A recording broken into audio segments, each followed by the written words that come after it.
Hello, BookTube, and we're back with another essay by Arnold Bennett from Books and Persons.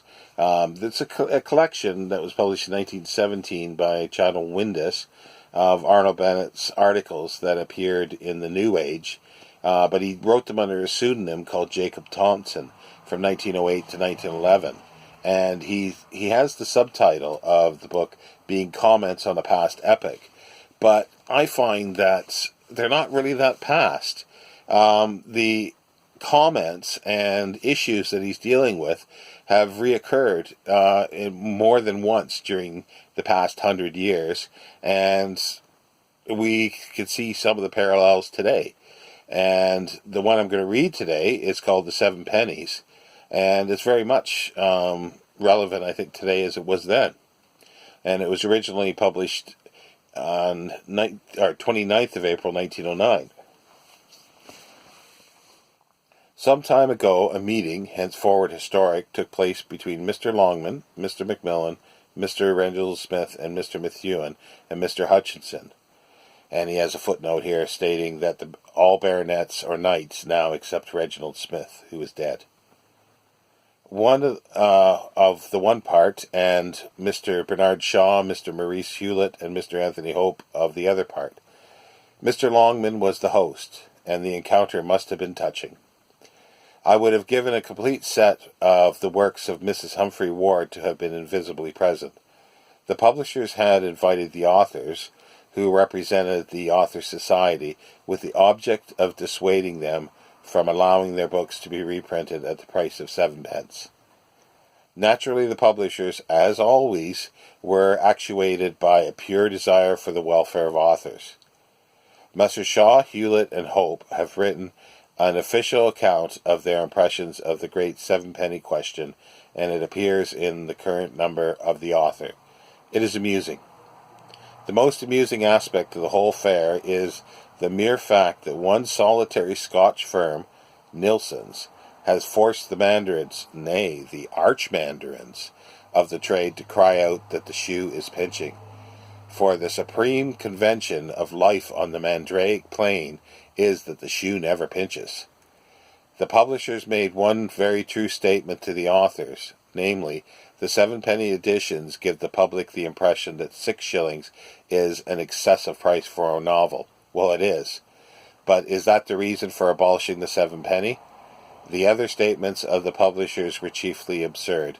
For instance, this, and quote, any author allowing a novel to be sold at 7 pence will find the sales of his next book at 6 shillings suffer a considerable decrease. End quote. Well, it is notorious that if the 7-penny publishers are publishing one particular book just now, the book is Kip's. It is equally notorious that the sales of Tongo Bungay are and continue to be extremely satisfactory. On the other hand, the remarks of the 7-penny publishers themselves are not undiverting. I have heard from dozens of people in the trade that Messrs. Nilsson's could not possibly make the 7-penny reprint pay.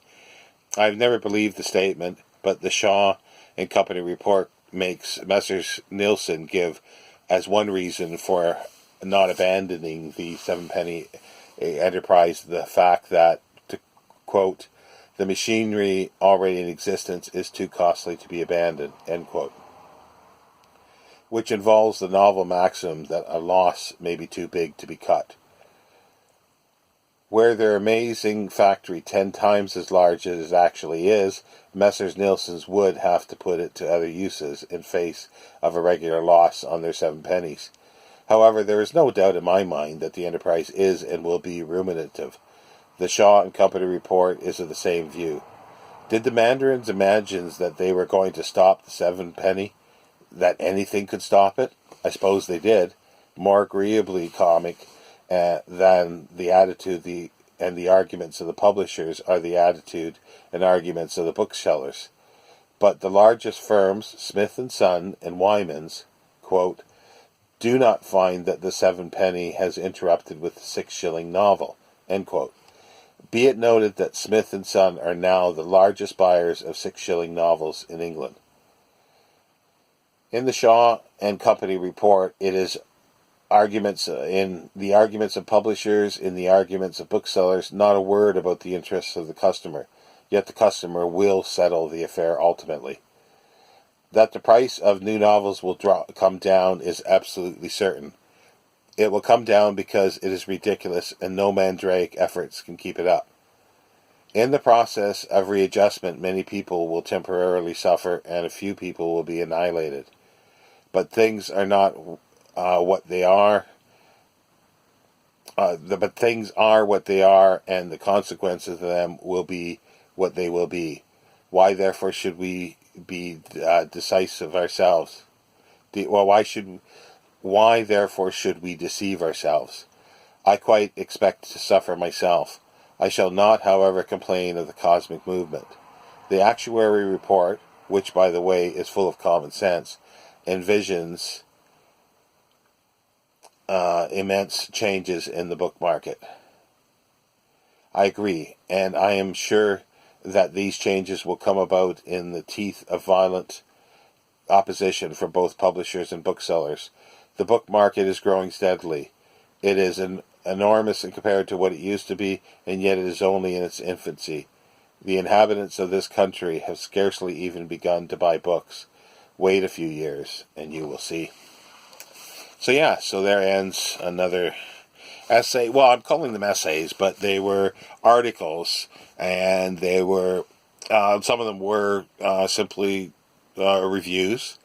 And once we're finished with this, when I start the other volume, which I have here, it is the Evening Standard Years, Books and Persons.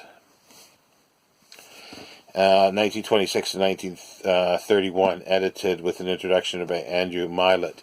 The introduction is quite illuminating, so we'll definitely go through that because it talks about how he came to write for the Standard and continued to name Books and Persons. But he did not write it under a pseudonym this time. It was under his own name. But anyway, there ends another essay, and I'll be back tomorrow. All the best, BookTube. Bye.